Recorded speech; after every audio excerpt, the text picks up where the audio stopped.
everybody and welcome to जय Hind classes.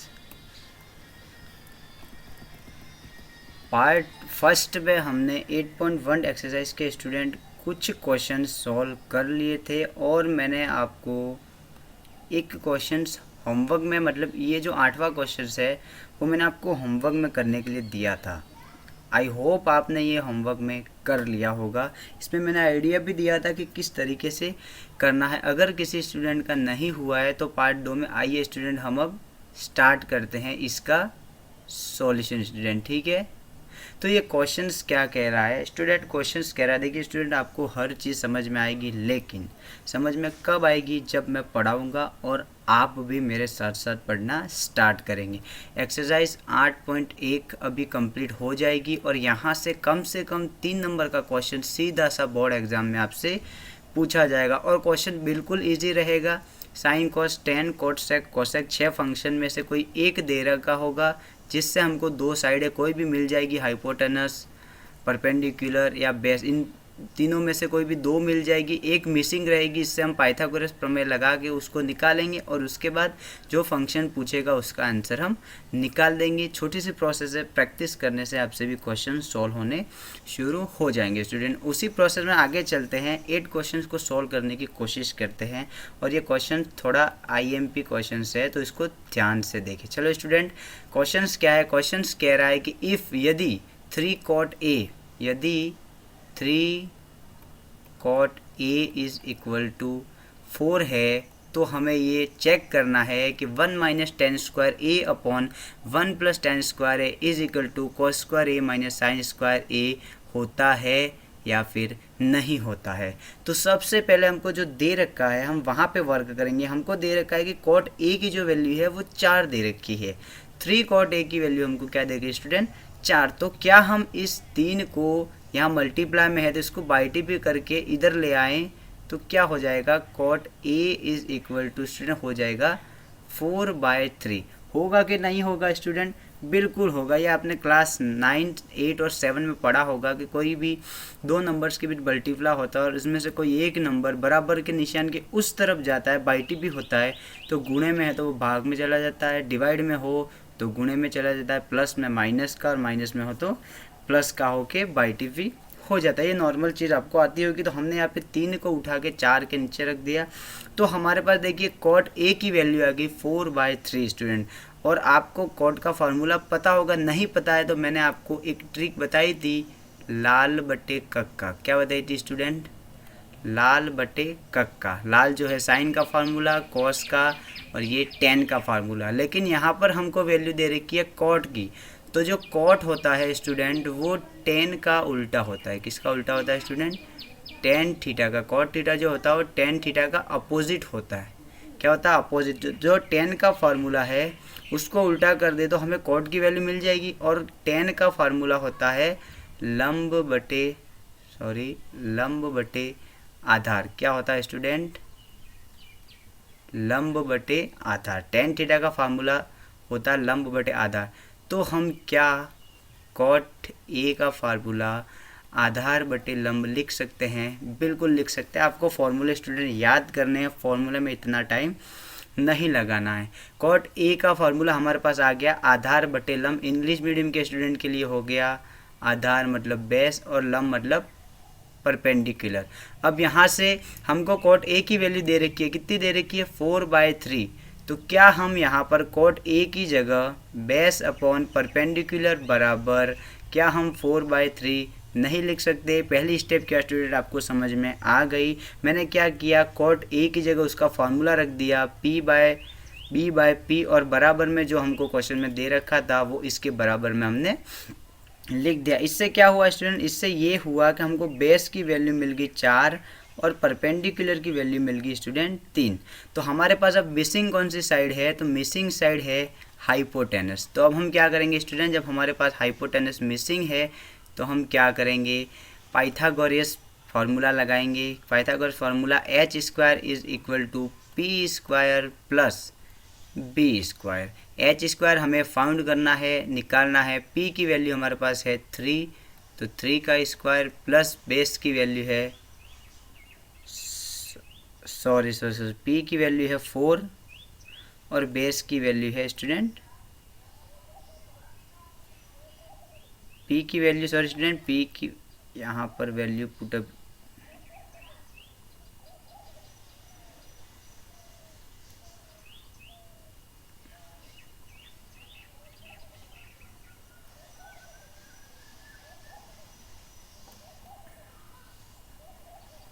थोड़ा सा यहाँ मिस्टेक हो गया हमसे।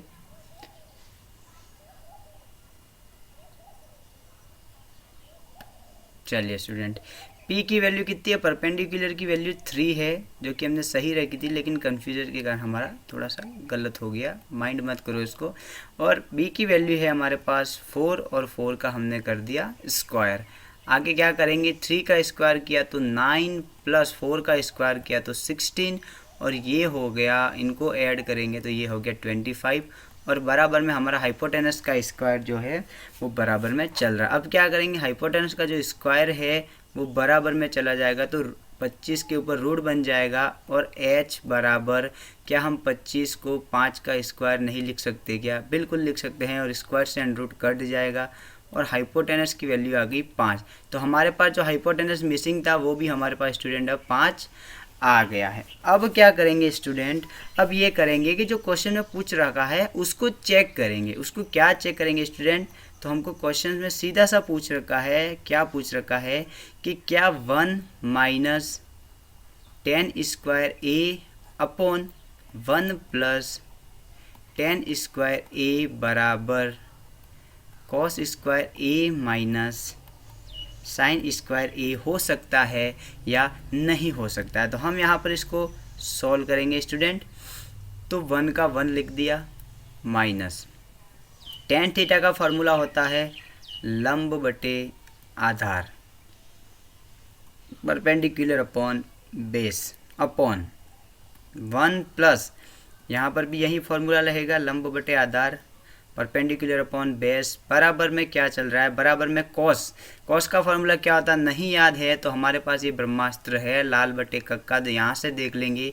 कॉस का फॉर्मूला होता है आधार बटे कर्ण और ये कर दिया इसका स्क्वायर, माइनस साइन का फार्मूला होता है लंब बटे कर्ण और इसका स्क्वायर कर दिया। अब इसको आगे सॉल्व करें तो 1 माइनस, अब वैल्यू पुट करेंगे स्टूडेंट। वैल्यू में लंब कितना है हमारे पास, लंब मतलब परपेंडिकुलर, परपेंडिकुलर की वैल्यू है 3 तो हमने यहाँ पे 3 लिख दिया, अपॉन बेस कितना है तो बेस है 4 और इसका स्क्वायर कर दिया, अपॉन 1 प्लस यही चीज़ यहाँ पर भी होगी 3/4 का स्क्वायर बराबर में क्या है, आधार बेस कितना है तो बेस है 4 और हाइपोटेनस हमने निकाला था 5, इसका स्क्वायर कर दिया, माइनस लंब परपेंडिकुलर है हमारे पास 3 और हाइपोटेनस है 5, कर्ण 5 और इसका हमने स्क्वायर कर दिया। अब आगे इसको सॉल्व करें तो इसको आगे सॉल्व करेंगे 1 माइनस, अब इसका स्क्वायर खोलेंगे तो 3 का स्क्वायर खोला तो ये हो गया 9 अपॉन 4 का स्क्वायर खोला तो ये हो गया 16, अपॉन में यही चीज़ होगी 1 प्लस 9 अपॉन 16 बराबर में होगा 4 का स्क्वायर खोला तो ये हो गया 16 अपॉन 5 का स्क्वायर खोला तो 25 माइनस 3 का स्क्वायर किया तो 9 और 5 का स्क्वायर किया तो 25 स्टूडेंट। अब इस पोर्शन को थोड़ा हम यहाँ पर सॉल्व करेंगे क्योंकि जगह थोड़ी कम बढ़ रही है हमारे लिए यहाँ स्क्रीन पर। तो यहाँ क्या करेंगे, यहाँ पे 16 एलसीएम ले लेंगे स्टूडेंट। देखिएगा यहाँ पर हमने 16 एलसीएम ले लिया तो क्या होगा, 16 का मल्टीप्लाई 1 से होगा तो ये सीधा हो गया 16 माइनस 9, नीचे भी सेम चीज़ होगी, 16 एलसीएम ले लेंगे और 16 का मल्टीप्लाई सीधा हो जाएगा लेकिन यहाँ पे होगा प्लस 9, बराबर में हमारा क्या चल रहा था तो बराबर में 25 अगर हम एलसीएम ले ले तो यहाँ 25 मैच हो रहा है, इसलिए यहाँ पे सीधा सा हम लिख सकते हैं 16 माइनस 9।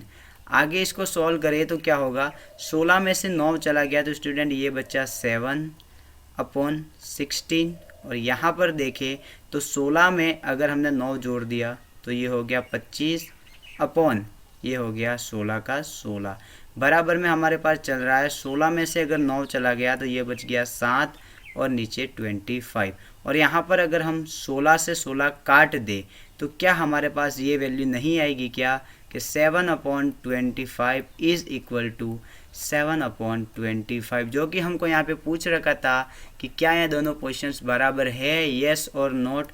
तो हम यहाँ पर स्टूडेंट लिख देंगे येस दे आर इक्वल, ये दोनों बराबर है। किसी स्टूडेंट को ये समझ में नहीं आया कि मैंने 16 से 16 कैसे काट दिया, तो इसका एक बेसिक सा फॉर्मूला होता है स्टूडेंट। क्या होता है, यदि हमारे पास इस तरह की कोई पोजीशंस आती है A/B/C/D, तो इस प्रकार का मल्टीप्लाई करने के लिए, हम इसको सॉल्व करने के लिए हमेशा याद रखना पहले नंबर का और फोर्थ नंबर का आपस में मल्टीप्लाई कर दो, तो ये हो गया A/D, अपॉन में जो बीच में बचता है उनका आपस में मल्टीप्लाई कर दो C/B, तो ये इस प्रकार से सॉल्व होगा। तो मैंने यहाँ पर ये जो 7 का इसको इस फॉर्मूले से खोले तो ये हो जाएगा 7 × 16 अपॉन ये हो गया 16 × 25, जिससे हमने 16 से 16 डायरेक्ट काट दिया था और हमने 7/25 जो वैल्यू हमने निकाल दी थी। आई होप आपको ये क्वेश्चंस अच्छे से समझ में आ गया होगा। थोड़ा इम्पोर्टेंट है, लंबा क्वेश्चंस भी है, तो घर पे 2 से 3 बार करने की स्टूडेंट प्रैक्टिस ज़रूर करें। आइए देखते हैं अब next question. Student next question हमसे क्या कह रहा है कि किसी triangle ABC right angle at, मतलब किसी ट्राइंगल ABC में जो B है वहाँ पर राइट एंगल बन रहा है। इफ़ 10A, यदि 10A की वैल्यू 1/√3 दे रखी है तो हमें इन दोनों की वैल्यू निकालनी है। आइए स्टूडेंट, सबसे पहले तो हम एक ट्राइंगल बना देते हैं जो कि हमको क्वेश्चंस में पूछ रहा है। तो हमने ये ट्राइंगल ड्रॉ कर दिया, पॉइंट B पर राइट एंगल बनना चाहिए, तो पॉइंट B पर राइट एंगल, तो हमने इसको A दे दिया नाम, इसको C नाम दे दिया। अब हमको यहाँ पर एक फंक्शन की वैल्यू दे रखी है स्टूडेंट, क्या दे रखी है, फंक्शन की वैल्यू है 10A बराबर हमको दे रखा है 1/√3। और क्या tan थीटा का फार्मूला आपको पता है, लंब बटे आधार, परपेंडिकुलर अपॉन बेस। नहीं पता हो तो लाल बटे कक्का हमेशा याद रखे, हमेशा याद रखे, हमेशा याद रखे, ठीक है, लाल बटे कक्का। तो इसको इस तरीके से लिख सकते हैं। तो क्या tan थीटा की जगह हमने लंब बटे आधार लिख दिया और बराबर में 1/√3 चल रहा है, जिससे हमें लंब मतलब परपेंडिकुलर की वैल्यू मिल गई 1, आधार बेस की वैल्यू मिल गई √3। तो हमारे पास हाइपोटेनस या कर्ण जो है वो मिसिंग है। उसको निकालने के लिए हमको अच्छे से पता है, उसको निकालने के लिए हमें क्या करना है। अगर 2 साइडें दे रखी हो और एक की वैल्यू नहीं पता हो तो हमको पता है, हम पाइथागोरस फार्मूला लगाएंगे स्टूडेंट। तो पाइथागोरस फार्मूला क्या है, तो है h² बराबर p² प्लस b²। h² की वैल्यू हमको निकालनी है, परपेंडिकुलर की वैल्यू हमारे पास है 1 और इसका स्क्वायर, प्लस बेस की वैल्यू है हमारे पास √3 और ये कर दिया इसका स्क्वायर। आगे सॉल्व करें तो 1 का स्क्वायर 1 प्लस रूट से स्क्वायर कट जाएगा, 3 बाहर आ जाएगा और बराबर में ये आ गया 4 और बराबर में हमारा हाइपोटेनस का स्क्वायर चल रहा है।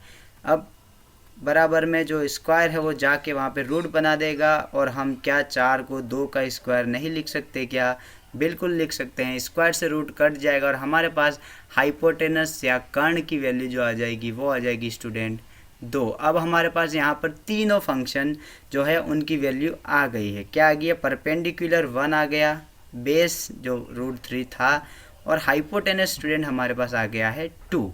तीनों फंक्शन आ गए हैं। अब हम देखेंगे क्वेश्चंस में हमसे क्या पूछ रहा है। पहला क्वेश्चन हमसे पूछ रहा है स्टूडेंट कि साइन A और cos C plus cos A और sin C की वैल्यू फाइंड करो। तो यहाँ पर देखिएगा स्टूडेंट क्या कह रहा है, यहाँ पर एक बार साइन के साथ एंगल A पर है थीटा, तो cos के साथ थीटा C पर है, यहाँ पर cos के साथ थीटा A पर है, तो यहाँ पर स्टूडेंट C पर है। लेकिन डरने की कोई ज़रूरत नहीं है। सबसे पहले हम इनके फॉर्मूला लिख देंगे। तो साइन थीटा का फॉर्मूला होता है लंब बटे कर्ण इनटू, ठीक है स्टूडेंट, cos थीटा का फॉर्मूला होता है आधार बटे कर्ण, प्लस cos थीटा का फॉर्मूला होता है आधार बटे कर्ण और साइन थीटा का फॉर्मूला होता है लंब बटे कर्ण। अब क्या करेंगे, सबसे पहले या थीटा ए पर मानेंगे तो ए की वैल्यू जो है हम पहले लिख देंगे कॉस ए और साइन ए के लिए। तो जब थीटा ए पर होगा, हमको कह रखा है जब थीटा ए पर होगा तो थीटा के सामने वाली जो साइड रहेगी वो हमेशा परपेंडिकुलर कहलाएगी, और 90 के सामने वाली ऑलवेज एंड ऑलवेज वो तो हाइपोटेनस रहेगी, चेंज नहीं होगी, और बाकी जो साइड बचती है वो हमारे लिए हो जाएगी बेस, बेस और बेस। ठीक है स्टूडेंट, अब हमारे पास साइन थीटा में यहाँ पर साइन के साथ एंगल ए पर है, तो ए पर हमारा फार्मूला लंब बटे कर्ण, तो यहाँ पर लंब क्या होगा, मतलब परपेंडिकुलर होगा 1, और कर्ण हमेशा 2 है तो 2 ही रहेगा। ठीक है स्टूडेंट, इसका सॉल्व कर दिया।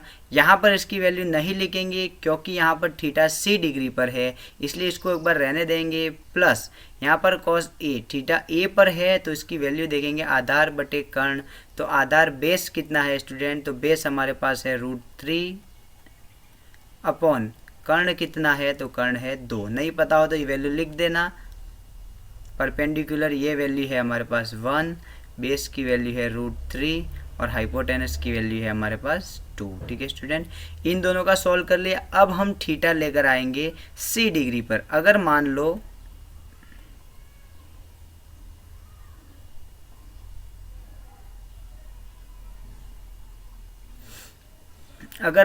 थीटा सी डिग्री पर आ जाए स्टूडेंट, अगर मान लो थीटा सी डिग्री पर आ जाए तो सी के सामने वाली जो साइड होगी वो हमारी परपेंडिकुलर हो जाएगी। क्या हो जाएगी स्टूडेंट, परपेंडिकुलर, और ये हो जाएगी हमारी बेस, और ये हाइपोटेनस ही रहेगी। तो अब हमारे पास परपेंडिकुलर की वैल्यू आ गई √3 और बेस की वैल्यू आ गई हमारे पास 1। ठीक है स्टूडेंट, थोड़ा सा चेंज हो गया, जैसे ही थीटा चेंज होता है तो साइड का जो रेशो है वो भी चेंज होता है, जो कि मैंने पार्ट फर्स्ट में आपको अच्छे से बताया। अब हमारे पास यहाँ पर cos c का फॉर्मूला क्या है, तो आधार बटे कर्ण मतलब बेस अपॉन हाइपोटेनस। तो यहाँ पर हमारे पास बेस कितना हो गया, 1 हो गया, और हाइपोटेनस कितना है स्टूडेंट हमारे पास, हाइपोटेनस हमारे पास कर्ण था 2, जो कि हमने फाइंड आउट किया था। अब यहाँ पर देखिए तो साइन सी का फॉर्मूला लंब बटे कर्ण परपेंडिकुलर अपॉन हाइपोटेनस, तो परपेंडिकुलर है हमारे पास √3 और कर्ण हाइपोटेनस है 2। ठीक है स्टूडेंट, हमने दोनों से सॉल्व कर लिया है थीटा चेंज करके। अब आगे सॉल्व करें तो 1 में 1 का मल्टीप्लाई करें तो 1, 2 में 2 का मल्टीप्लाई करें तो 4 हो जाएगा, प्लस यहाँ पर √3 से √3 का मल्टीप्लाई करेंगे तो रूट से रूट कट जाएगा और 3 बाहर आ जाएगा। यहाँ पर देखें तो 2 से 2 का मल्टीप्लाई करें तो ये 4 हो जाएगा। इसको आगे सॉल्व करें तो 4 अगर एलसीएम ले तो ये हो जाएगा 1 + 3, और बराबर में देखें तो ये हो गया 4/4, ये कट जाएगा और ये आ गया आंसर इसका 1। आंसर स्टूडेंट इसका आ गया है। इसी तरीके से जो दूसरा सवाल है वो सेम सवाल है, एक बार जो थीटा है वो ए पर है, एक बार सी पर है, एक बार ए पर है तो एक बार सी पर है। आपको ट्रायंगल बनाना है और एंगल अल्टरनेटिव चेंज करके इसकी वैल्यू लिखनी है। क्वेश्चन नंबर 10 हमसे क्या कह रहा है स्टूडेंट, और हाइपोटेनस 10 हमारे पास आ गया। सीधा सा फॉर्मूला रखना, आपको स्टूडेंट आंसर मिल जाएगा। तो जो सेकंड सवाल है वो रहेगा आपका होमवर्क में, जो भी आंसर आए क्वेश्चन नंबर कमेंट करके मेरे को ये कह रहा है कि ट्रायंगल है। अब हम देखेंगे जहाँ पर जो राइट एंगल है वो क्यू पर बन रहा है, तो जो दे रखा है वही काम हम स्टार्ट करते हैं। हमसे कह रहा है कि PQR कोई एक राइट एंगल ट्रायंगल है, तो ठीक है राइट एंगल बना दिया, और साथ में ये भी दे रखा है कि जो राइट एंगल बन रहा है वो क्यू पर बन रहा है, तो हमने यहाँ पर क्यू पर राइट एंगल बना दिया, तो इसको P मान लिया, क्यू तो यहाँ पर है और इसको R मान लिया। तो हमेशा याद रखना कि 90 के सामने वाली तो हाइपोटेनस कर्ण होती ही है, और यहाँ पर अभी हमको थीटा कहाँ पर है वो बिल्कुल भी हमको दे नहीं रखा है, लेकिन क्वेश्चंस में हर जगह देखिए यहाँ पर साइन P, यहाँ पर भी P, यहाँ पर भी P है, तो हम थीटा P पर मान लेते हैं।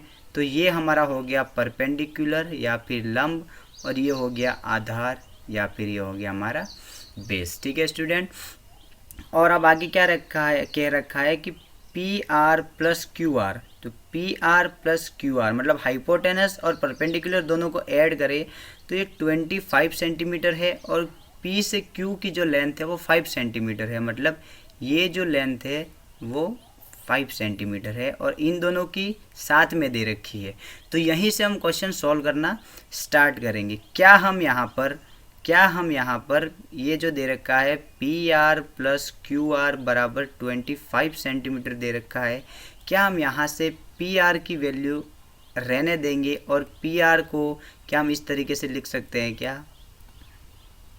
ये जो क्यू आर था पॉजिटिव का, उसको बाई टी वी करके हमने यहाँ ले आए तो प्लस का था तो माइनस का हो गया, और हमारे पास यहाँ से क्या आ गया, पी आर की वैल्यू आ गई। क्या हम इसको इक्वेशन फर्स्ट मान सकते हैं? बिल्कुल मान सकते हैं। अब क्या करना है हमको, पाइथागोरस फार्मूला लगाना है। पाइथागोरस फार्मूला है h square is equal to b square plus p square. H square क्या है, हाइपोटेनस स्क्वायर। हाइपोटेनस क्या है, यहाँ पर हाइपोटेनस है पी से आर। हम यहाँ पर एक बार लिख देते हैं पी से आर स्क्वायर बराबर बी क्या है, बेस क्या है हमारे पास, तो बेस ये रहा पी से क्यू, तो पी से क्यू का ये हो गया स्क्वायर, प्लस परपेंडिकुलर है क्यू से आर, क्यू से आर, और ये हो गया इसका स्क्वायर। ठीक है, P से R की वैल्यू कितनी है, तो P से R की वैल्यू हमने अभी निकाली थी इक्वेशन फर्स्ट से कि इसकी वैल्यू है 25 माइनस क्यू आर, और ऊपर स्क्वायर हो रहा है तो इसका भी हमने स्क्वायर कर दिया।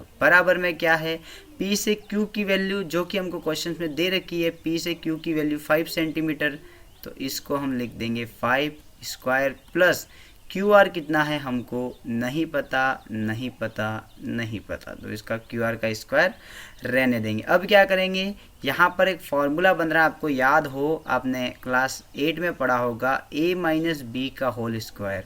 इसका फॉर्मूला पढ़ा होगा a square plus b square minus 2ab। क्या स्टूडेंट आपने ये फार्मूला पढ़ा है? बिल्कुल पढ़ा होगा। तो यहाँ पर यह फार्मूला लगेगा a माइनस बी का होल स्क्वायर, तो ए स्क्वायर तो 25 का स्क्वायर करेंगे तो ये हो गया 625 प्लस बी स्क्वायर, तो बी स्क्वायर क्या हो जाएगा, ये हो जाएगा क्यू आर का स्क्वायर माइनस 2ab, तो 2 लगा देंगे और ए का फार्मूला 25 से गुणा हो जाएगा तो 50, और बी की वैल्यू क्यू आर, तो ये हमने लगा दी क्यू आर। बराबर में क्या चल रहा है, 5 का स्क्वायर करेंगे तो 25 प्लस क्यू आर का स्क्वायर करेंगे तो क्यू आर का स्क्वायर। यहाँ क्यू आर का स्क्वायर और क्यू आर का स्क्वायर कट जाएगा, तो हमारे पास वैल्यू क्या बची स्टूडेंट, वैल्यू बची 625 माइनस 50 क्यू आर, और बराबर में ये बचा 25। अगर हम इसको इस तरफ ले आए, अगर हम इसको इस तरफ ले आए तो क्या हो जाएगा, ये 625 माइनस का 25 हो जाएगा माइनस 50 क्यू आर बराबर में 0। 625 में से अगर 25 चला गया तो यहाँ बचा 600 माइनस 50 क्यू आर बराबर 0। माइनस के 50 क्यू आर को इस तरफ ले आएंगे बाई टी पी करके, तो ये क्या प्लस का बन जाएगा क्या, बिल्कुल प्लस का बन जाएगा, ये 50 और क्यू आर का क्यू आर। अब क्या करेंगे, हमको क्यू आर की वैल्यू निकालनी है ओनली। क्यू आर की वैल्यू को निकालने के लिए क्या करेंगे, जो 50 इसके साथ मल्टीप्लाई में है इसको बाई टी पी करके इधर भेज देंगे, तो क्या हो जाएगा स्टूडेंट, देखना यहाँ पर ये क्या हो जाएगा, हमारे पास इस तरीके से है कि 600 बराबर ये है 50 क्यू आर, तो 50 क्यू आर जो मल्टीप्लाई में है उसको इस तरफ ले आए तो ये हो जाएगा 600 अपॉन में 50, और बराबर में क्या आ जाएगा क्यू आर।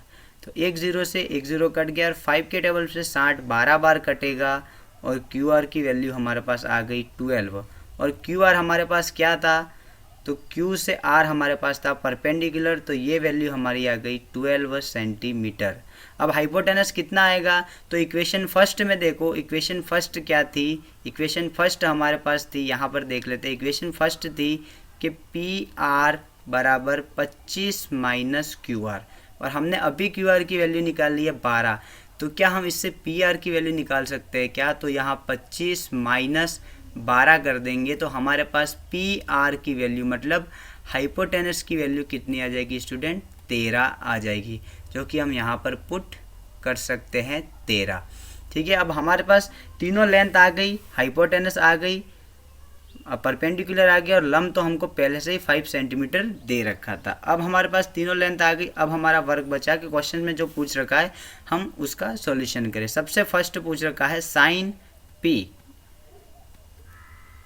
साइन पी क्या होगा स्टूडेंट, तो साइन पी, तो साइन का फार्मूला होता है लाल बटे का नहीं याद रहे तो कहीं पर भी लिख लेना एग्जाम में जाओ तब, तो इससे आपको फार्मूला फट से याद आ जाएगा। साइन का फार्मूला होता है लंब बटे कर्ण, मतलब परपेंडिकुलर अपॉन हाइपोटेनस। तो इसकी वैल्यू कितनी हो जाएगी, तो परपेंडिकुलर है 12 और हाइपोटेनस है 13, ये हमारा साइन का वैल्यू आ गया।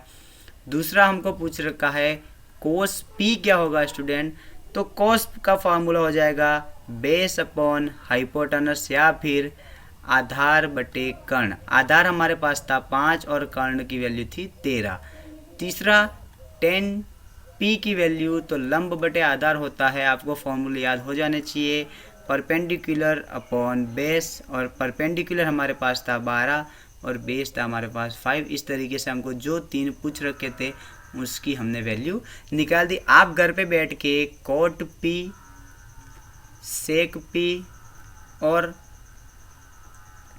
कोसेक पी की वैल्यू आप ज़रूर निकालें और ज़रूर निकालें, जिससे आपकी स्टूडेंट प्रैक्टिस हो जाएगी। इसी के साथ एक्सरसाइज 8.1 ख़त्म हो गई है। क्वेश्चन नंबर 11 जो बाकी रहा है वो मैं आपको जब एक्सरसाइज 8.2 पढ़ाऊँगा और इसमें जो ट्रिग्नोमेट्री टेबल बनवाऊँगा उसके बाद उसमें जो क्वेश्चन पूछ रखे हैं, जो 11 क्वेश्चन, वो मैं आपको वापस से सॉल्व करवा दूंगा। इसलिए अभी हम 11 क्वेश्चंस छोड़ रहे हैं, क्योंकि वो समझने के बाद आपको 11 क्वेश्चंस और भी अच्छे से समझ में आ जाएगा। आइए स्टूडेंट, एक्सरसाइज 8.1 हमने ख़त्म कर दी है। अब देखते हैं एक्सरसाइज 8.2 का कुछ बेसिक। ठीक है स्टूडेंट, तो आइए देखते हैं 8.2 का बेसिक क्या है।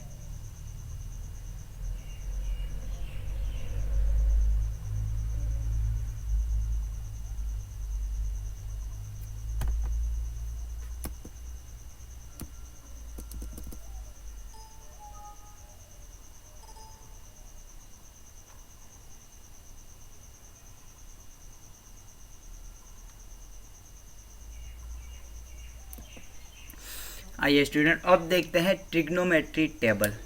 ट्रिग्नोमेट्री टेबल क्या होती है।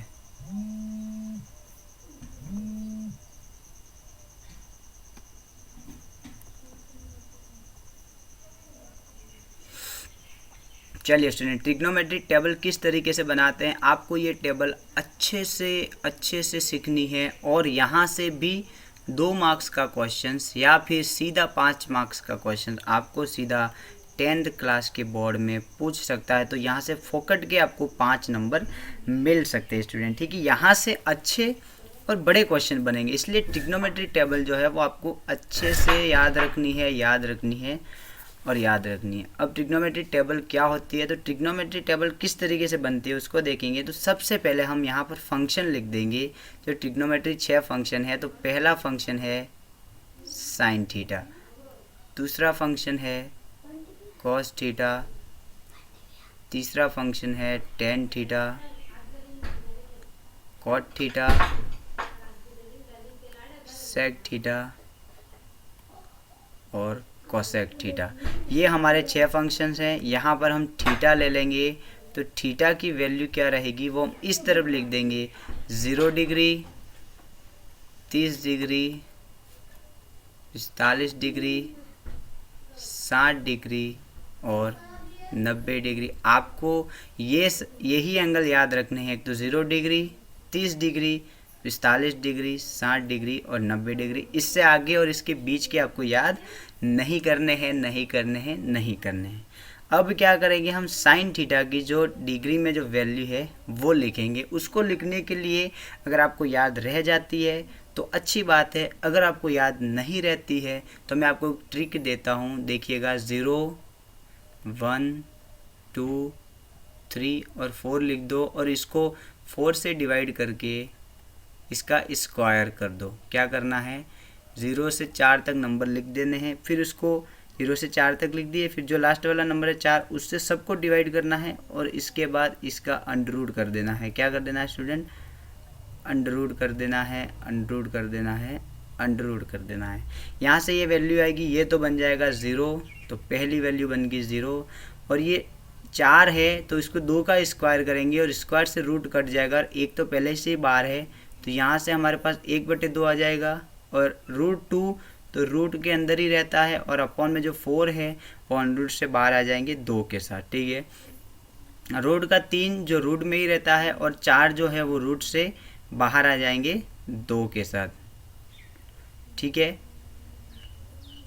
और 4 से 4 कट गया, 1 बचा, और यहाँ पर 1 कभी रूट में नहीं रहता। यहाँ पर आप देखेंगे आपके पास आया रूट 2/2, तो यहाँ पर इसको हम रूट 2/2 नहीं रहने देंगे, रूट को कभी ऊपर नहीं रहने देंगे। यहाँ पर इस तरीके से करेंगे कि रूट 2 को रूट 2 रहने देंगे, और इस 2 को 2 बार रूट 2 हम लिख सकते हैं क्या, रूट 2 में रूट 2 का मल्टीप्लाई करेंगे तो 2 आ जाएगा। तो हमने 2 को क्या किया, चेंज करके रूट में लिख दिया, रूट 2 इंटू रूट 2। इससे क्या होगा, एक रूट से एक रूट कट जाएगा और हमारे पास सीधी वैल्यू आ जाएगी 1/√2। इतनी बड़ी वैल्यू हमको याद नहीं रखनी पड़ेगी। अगर आपको ये चीज़ समझ में नहीं आई है तो टेंशन लेने की कोई बात नहीं है, कोई बात नहीं है और कोई बात नहीं है, ठीक है स्टूडेंट।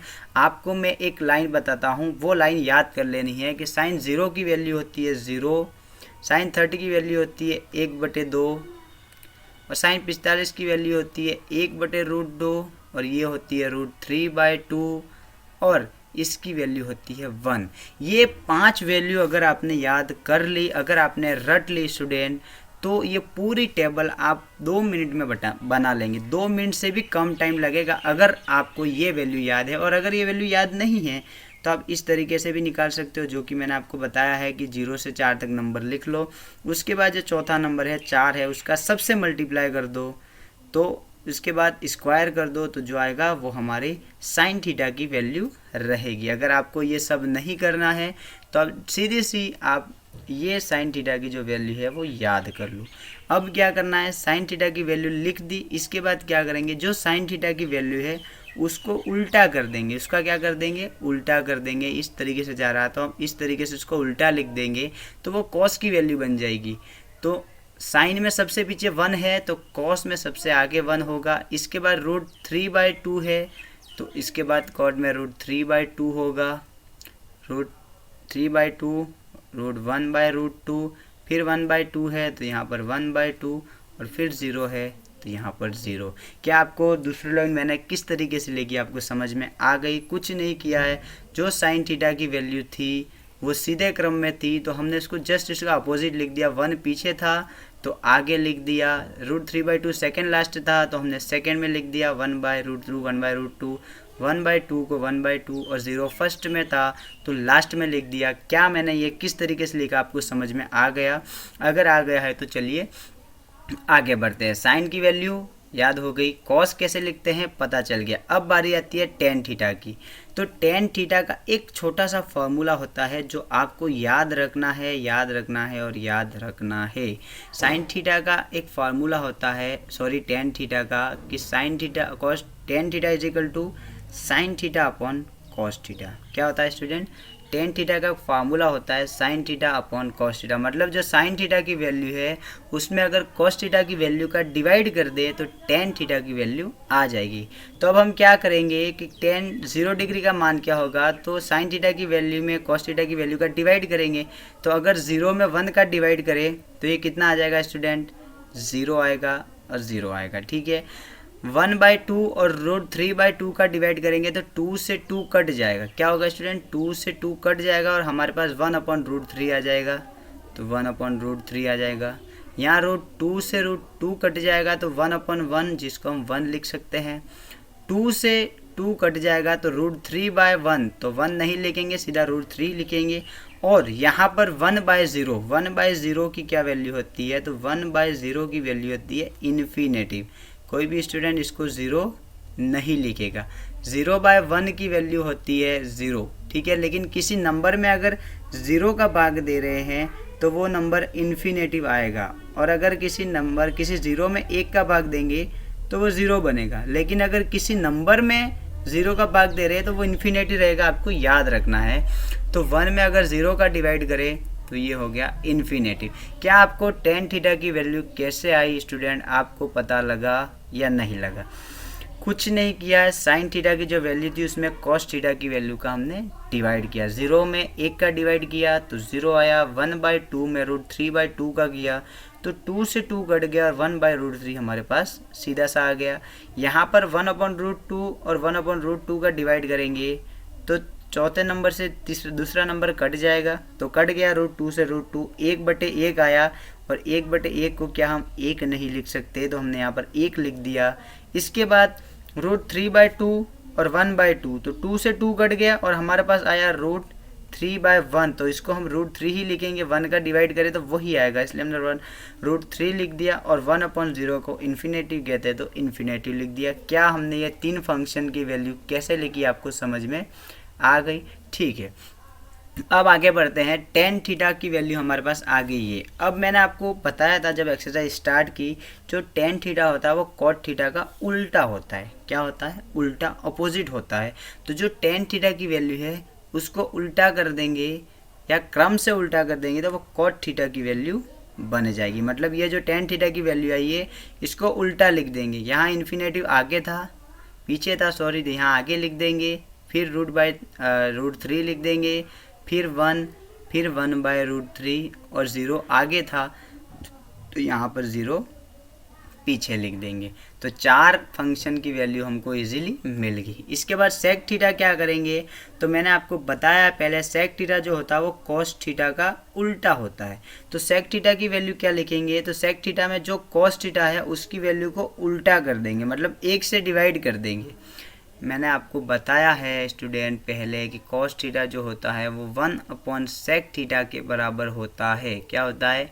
1/सेक थीटा के बराबर होता है। तो जो यहाँ पर हमारे पास कॉस की वैल्यू आई है उसको उल्टा कर देंगे। अगर कॉस की वैल्यू 2 आई है तो यहाँ पर कॉसेक की वैल्यू 1/2 हो जाएगी। अगर कॉस की वैल्यू 1/2 है तो सेक थीटा की वैल्यू 2 हो जाएगी। उल्टा कर देंगे तो यहाँ पर कॉस 0 की वैल्यू 1 है तो सेक की वैल्यू 1/1 और 1/1 एक ही होता है, 1/1 1 ही होता है। फिर कॉस की वैल्यू यहाँ पर √3/2 है तो उल्टी हो जाएगी, तो ये हो जाएगी 2/√3। कुछ नहीं करना है, आपको उल्टा कर देना है। ठीक है स्टूडेंट, यहाँ पर इसी तरीके से आगे चलेंगे। फिर यहाँ पर 1/√2 है यहाँ पर, तो हम क्या करेंगे, √2/1 लिख देंगे।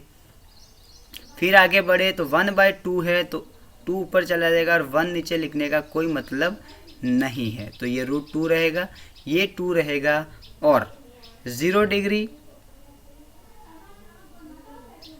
1 में 0 का डिवाइड करेंगे तो ये इन्फिनेटिव बन जाएगा। यहाँ पर 0 था कॉस, इसकी वैल्यू अगर उल्टी करें तो क्या करेंगे, 1/0 और 1/0 मैंने अभी बताया इन्फिनेटिव होता है, तो ये हो जाएगा स्टूडेंट इन्फिनेटिव। अब बचा सेक थीटा, तो क्या करेंगे, ये जो वैल्यू आई है सेक थीटा की जो वैल्यू आई है वो उल्टी करके लिख देंगे तो कोसेक थीटा की वैल्यू हमको मिल जाएगी। तो कोसेक थीटा की वैल्यू हमको मिलेगी इन्फिनेटिव, फिर आएगा 2, फिर ये हो गया √2, ये हो गया 2/√3 और ये हो गया 1। उम्मीद करता हूँ आपको ये टेबल अच्छे से समझ में स्टूडेंट आ गई होगी और आ गई होगी। अगर नहीं आई है तो आइए एक और बार कोशिश करते हैं इसको समझने की, स्टूडेंट कोशिश करते हैं। अब थोड़ा स्पीड में देखेंगे। सबसे पहला फंक्शन होता है साइन थीटा, फिर होता है कॉस थीटा, फिर होता है टेन थीटा, फिर टेन थीटा का उल्टा कॉट थीटा, सेक थीटा और ये हो गया कॉसेक थीटा। डिग्री हमारे पास रहेगी 0 डिग्री, 30 डिग्री, 45 डिग्री, 60 डिग्री और 90 डिग्री। साइन थीटा के मान आपको याद रखने हैं 0, 1/2, 1/√2, √3/2 और 1। साइन की जो वैल्यू आई है उसको क्रम से उल्टा कर देंगे, जस्ट अपोजिट। तो 1 पीछे था तो आगे लिख दिया, फिर √3/2, 1/√2, 1/2 और 0, जिससे हमको कॉस थीटा की वैल्यू मिल जाएगी। यहाँ नहीं समझ में आए तो लिख देना क्रम से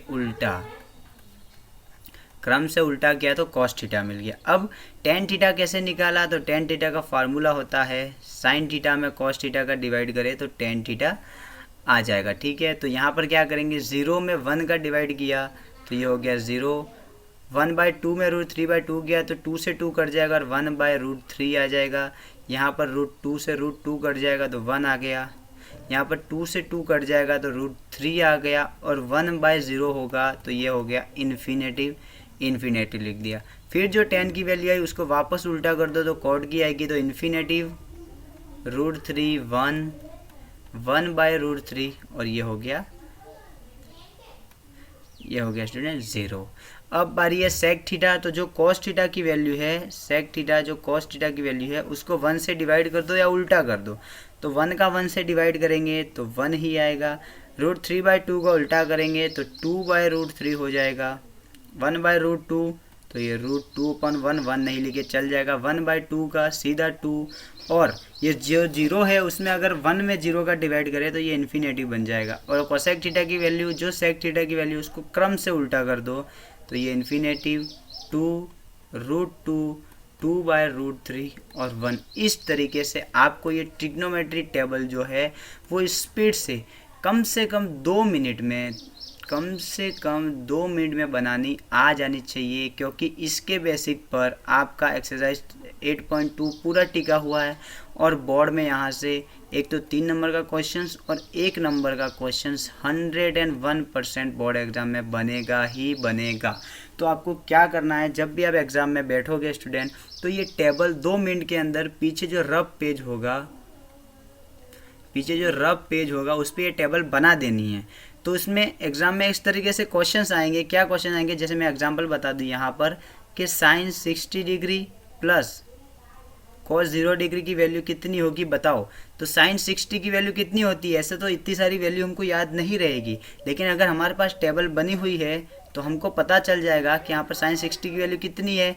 तो साइन थीटा ये रहा और साइन 60 की वैल्यू कितनी है, √3/2 प्लस cos 0 डिग्री की वैल्यू कितनी है, तो cos 0 डिग्री की वैल्यू है 1 और इसको जोड़ देंगे, एलसीएम ले लेंगे तो √3 + 2/2 ये हमारा आंसर हो जाएगा। 2 मिनट में आंसर आप निकाल दोगे, कितना भी बड़ा क्वेश्चन आ जाए। लेकिन अगर आपको टेबल बनाना नहीं आता है स्टूडेंट, तो आप बोर्ड क्लास में इतनी सारी वैल्यू आप याद नहीं कर पाओगे और आपका क्वेश्चन 3 से 4 नंबर का क्वेश्चन गलत हो जाएगा, पूरा का पूरा 1% आपका कम हो जाएगा स्टूडेंट। ठीक है, तो यहाँ से बहुत अच्छा क्वेश्चन बनेगा। हम नेक्स्ट पार्ट 3 में स्टूडेंट हम देखेंगे इस एक्सरसाइज 8.2 के सारे क्वेश्चन हम आपको सॉल्व करवाएंगे। तब तक आपका होमवर्क यही रहेगा कि आप बैठ के 2 से 4 बार, कम से कम 2 से 4 बार इस टेबल को बनाओ।